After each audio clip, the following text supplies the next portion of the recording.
мен възпитанието като един мотив трябва да се разглежда от родителите като най-важното нещо за оформянето на децата като лично.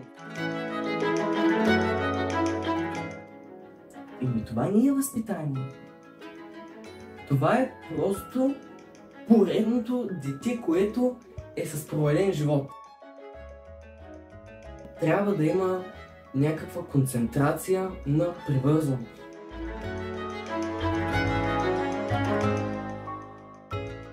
Ако има разбирателство в семейството, детето ще вземе пример от това семейство. И след време, когато той организира и създаде ново такова, ще има върху какво да стъпи. Ще има една морална основа.